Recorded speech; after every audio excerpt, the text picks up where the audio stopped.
इस समय मौजूद हैं बल्लमगढ़ी गौशाला में। आपको बता दूं 250 गौवंश रखने की क्षमता है, पर यहाँ पर 600 गौवंश रखी गई हैं। काफ़ी दिक्कतें आती हैं। आइए हमारे साथ डॉक्टर साहब हैं। कितनी बड़ी दिक्कत आती है? क्या नाम है श्री आपका? राधे। मेरा नाम सत्यवान है। मैं गौ मानव सेवा ट्रस्ट में पिछले 7 साल से हूँ। जी, कितनी बड़ी दिक्कतें आती हैं? 250 की क्षमता होने के कारण 600 गौवंश रखे गए हैं। क्षमता तो हमारे यहाँ पे टोटल जो क्षमता है 200 सवा 200 की क्षमता है और हमारे यहाँ पे 600 प्लस गौवंश है। अब जब गौवंश एक दूसरे के ऊपर चढ़ा हुआ है तो परेशानियाँ तो होंगी, एक्सीडेंट होंगे, एक दूसरे को टक्कर मारेंगी, सफाई व्यवस्था सेट नहीं हो पाएगी, चारे की व्यवस्था पूर्ण रूप से नहीं हो पाएगी, तो बहुत सारी समस्याओं का सामना करना पड़ता है जी। अगर हम चारे की बात करें, एक गौवंश पे कितना चारा मिलता है? जो गौवंश पे नगर निगम से हमें 15 से 16 रुपए के करीब वो हमें देते हैं एक गौवंश का। जी, मुश्किल जबकि से चारा बहुत महंगा हो चुका है। चारा तो आपको पता है कि पिछले महीने भी क्या रेट चल रहा है। चारा तो ये लगा लो उनके देने इसकी अपेक्षा हमें 2-3 गुना महंगा खरीदना पड़ता है।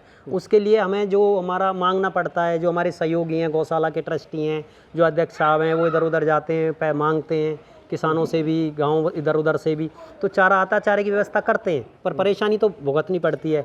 फिर दूसरा ऑप्शन हमने खोजा है कि अगर मांगा ना जाए तो जैसे आपके के गन्ने वालों से, उनसे संपर्क किया है हमने, गन्ने वालों से जो जूस निकालते हैं उसकी जो पोई आती है, एक वो हो गया।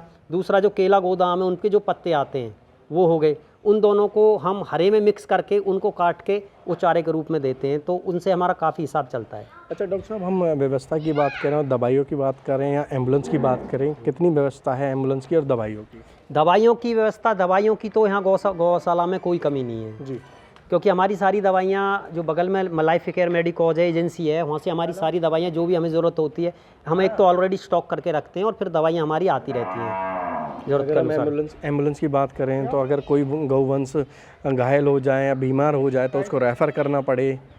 अगर हमें कोई गौवंश घायल हो जाता है तो उसके लिए हमें झज्जर से संपर्क करना पड़ता है। झज्जर से एम्बुलेंस आती है।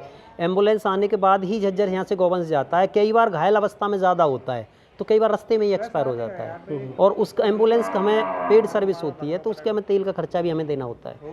कहीं ना कहीं साफ तौर पे यहाँ पर जो गौ संचालक हैं और डॉक्टर हैं उनका साफ तौर पे कहना है जो यहाँ पर जो उनको पेड सर्विस देनी होती है, क्योंकि जो यहाँ पे एम्बुलेंस की व्यवस्था की बात करें तो एम्बुलेंस की व्यवस्था भी नहीं है।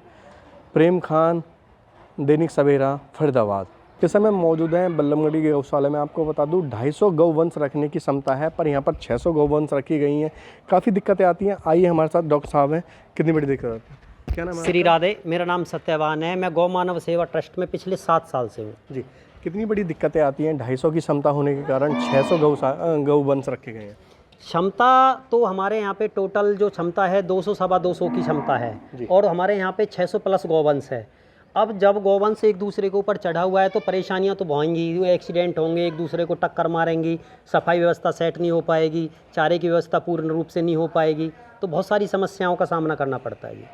अगर हम चारे की बात करें, एक गौवंश पे कितना चारा मिलता है?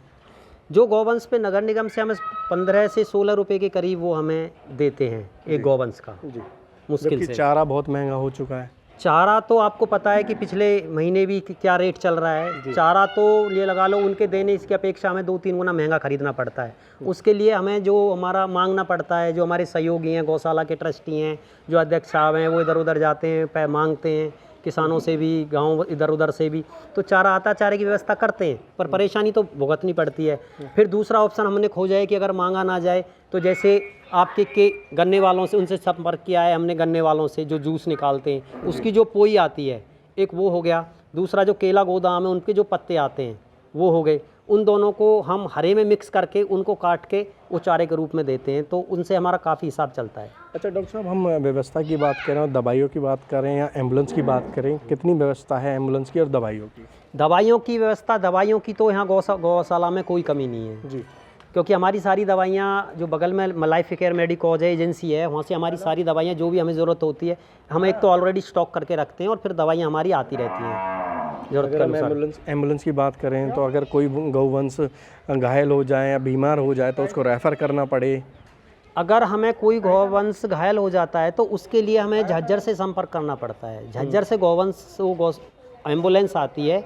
एम्बुलेंस आने के बाद ही झज्जर यहाँ से गौवंश जाता है। कई बार घायल अवस्था में ज़्यादा होता है तो कई बार रास्ते में ही एक्सपायर हो जाता है, और उस एम्बुलेंस का हमें पेड सर्विस होती है, तो उसके हमें तेल का खर्चा भी हमें देना होता है। कहीं ना कहीं साफ तौर पे यहाँ पर जो गौ संचालक हैं और डॉक्टर हैं उनका साफ तौर पे कहना है जो यहाँ पर जो उनको पेड सर्विस देनी होती है, क्योंकि जो यहाँ पे एम्बुलेंस की व्यवस्था की बात करें तो एम्बुलेंस की व्यवस्था भी नहीं है। प्रेम खान, दैनिक सवेरा, फरीदाबाद।